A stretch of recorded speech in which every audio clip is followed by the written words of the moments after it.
San Salvador, 13 de agosto de 2025. El aire pesado y tenso cubría la capital como una nube invisible.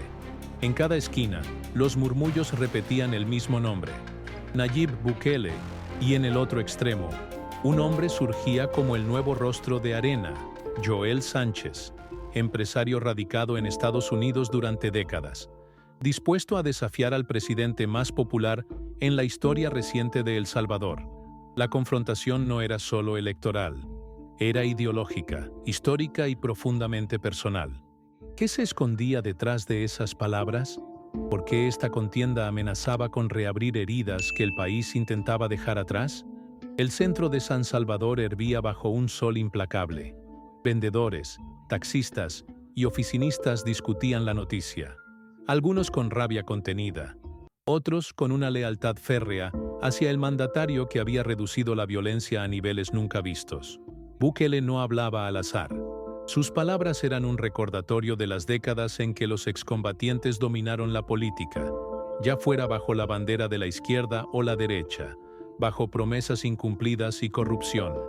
Frente a él, el partido Arena trataba de renacer con Joel Sánchez, un salvadoreño que había partido a Dallas a los 19 años y que construyó un emporio de limpieza con operaciones en 3 países. Pero su inexperiencia política y las fracturas internas de su partido eran visibles. El movimiento Resistencia Ciudadana lo respaldaba, con figuras como Miguel Fortín Magaña y Rubén Zamora, pero las viejas rencillas dentro de Arena amenazaban su campaña. El mensaje de Bukele caía como martillo sobre la narrativa de Sánchez. El presidente, forjado en la confrontación contra los partidos tradicionales, sabía que su fuerza estaba en la memoria reciente de un país cansado de promesas rotas. Sánchez, en cambio, insistía en que continuaría los proyectos positivos del gobierno actual, pero restableciendo lo que él llamaba orden constitucional. Sus palabras sobre terminar con el estado de excepción chocaban con la realidad de calles más seguras que nunca. Entretanto, Arena cargaba el peso de su historia. Décadas de gobierno seguidas de derrotas humillantes, acusaciones de corrupción y pérdida de credibilidad. Bukele había sido el verdugo final de ese ciclo en 2019, y ahora observaba cómo ese adversario intentaba regresar al ring. La tensión crecía. El Tribunal Supremo Electoral ya había recibido la solicitud de inscripción de la fórmula arenera en octubre del año pasado, colocándolos en la carrera junto al FMLN y al país. Pero más allá de los trámites legales, el pulso se libraba en las calles, en los mercados y en las sobremesas familiares.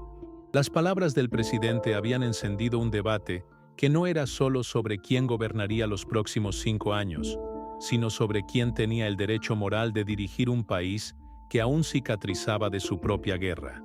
Y El Salvador, otra vez, se encontraba frente al espejo de su pasado. La historia reciente de El Salvador se despliega en una línea de tiempo cargada de tensiones acumuladas, con episodios que han dejado huellas profundas en el panorama político.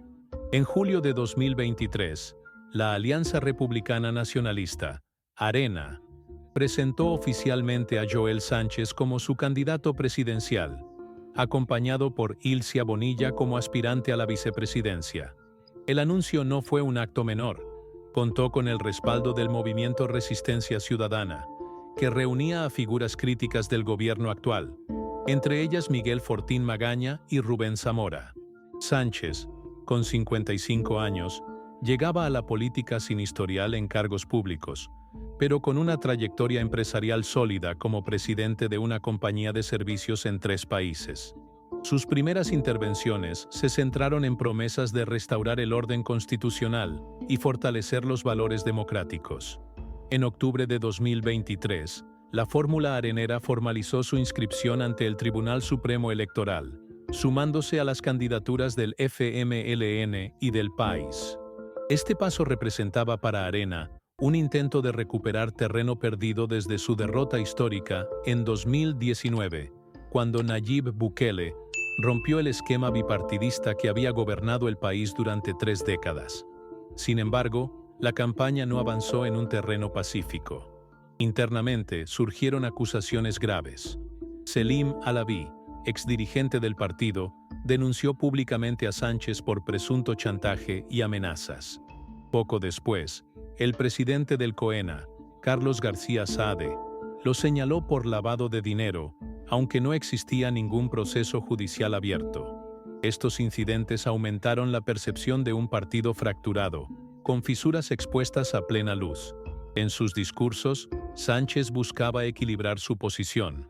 Aseguró que mantendría los proyectos positivos de la administración Bukele, pero que pondría fin al estado de excepción, al que consideraba contrario a la Constitución. Además, insistió en que la reelección presidencial era inconstitucional y debía revertirse. Estas declaraciones lo colocaron en un choque frontal con el mensaje oficialista. Mientras tanto, Nayib Bukele, fortalecido por altos niveles de aprobación, reforzaba su narrativa contra los partidos tradicionales. El 13 de agosto de 2025, lanzó un mensaje que resonó en todo el país. Mi país no quiere exguerrilleros. La frase, interpretada como una referencia directa a antiguos liderazgos de la política salvadoreña, consolidó su postura como líder que había dejado atrás las viejas estructuras. En este contexto, las elecciones presidenciales de 2024 se perfilaban como un enfrentamiento cargado de simbolismo. De un lado, un presidente que afirmaba haber transformado la seguridad nacional mediante medidas excepcionales. Del otro, un empresario que buscaba devolver la institucionalidad a un país con cicatrices políticas, representando a un partido con un largo historial de poder, pero erosionado por escándalos y divisiones. El punto de quiebre llegó cuando las palabras de Bukele, cargadas de intención y eco histórico, resonaron en la opinión pública más allá de lo político. Mi país no quiere exguerrilleros. No era solo un ataque directo a los adversarios ideológicos del presidente. Era una afirmación que reactivaba memorias latentes de guerra, corrupción y traiciones políticas que marcaron a generaciones enteras.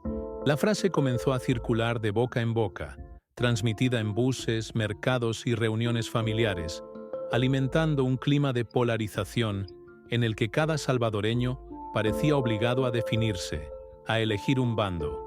En las plazas, parques y mercados, los seguidores del presidente defendían el estado de excepción como la herramienta decisiva que había devuelto la paz a los barrios más golpeados por la violencia.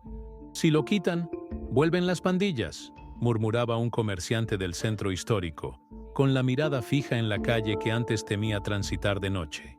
Del otro lado, simpatizantes de Joel Sánchez repetían con firmeza que la Constitución debía respetarse, que ningún gobierno debía concentrar tanto poder, y que la estabilidad no podía construirse sobre la suspensión de derechos.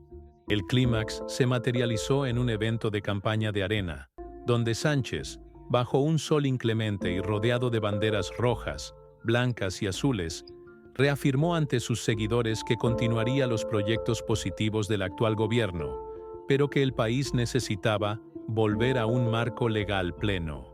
Sus palabras buscaban contrarrestar la narrativa oficial, pero chocaban con imágenes que recorrían la televisión y las calles, avenidas iluminadas, parques concurridos y cifras de homicidios en mínimos históricos, logros que la administración Bukele defendía como prueba irrefutable de su eficacia. La tensión no residía únicamente en las propuestas, sino en el trasfondo histórico que cada uno arrastraba. Arena, con su legado de 4 presidencias consecutivas y posteriores derrotas, intentaba desprenderse de un pasado marcado por acusaciones de corrupción y pactos opacos. Sin embargo, las disputas internas, los señalamientos entre sus propios dirigentes y la sombra de su historia reciente pesaban como una losa difícil de remover. A medida que la jornada electoral se aproximaba, el electorado se encontraba dividido entre la estabilidad alcanzada mediante medidas excepcionales y la promesa de un retorno a la institucionalidad plena. El pulso no era únicamente por la silla presidencial, era por la narrativa que dominaría el relato nacional en los próximos años. Mientras las encuestas mostraban la fortaleza de Bukele, la oposición buscaba desesperadamente un resquicio para penetrar en un escenario político donde la figura presidencial parecía inamovible. En este clima, cada discurso, cada declaración y cada titular sumaban tensión. Las palabras seguían siendo armas tan poderosas como las leyes, y la frase de Bukele, repetida incansablemente, no solo marcaba la pauta de la contienda, sino que se instalaba en la memoria colectiva de un pueblo que aún intenta cerrar heridas abiertas hace décadas, recordando que la batalla por la visión de país no se libra solo en las urnas, sino también en el imaginario de su gente.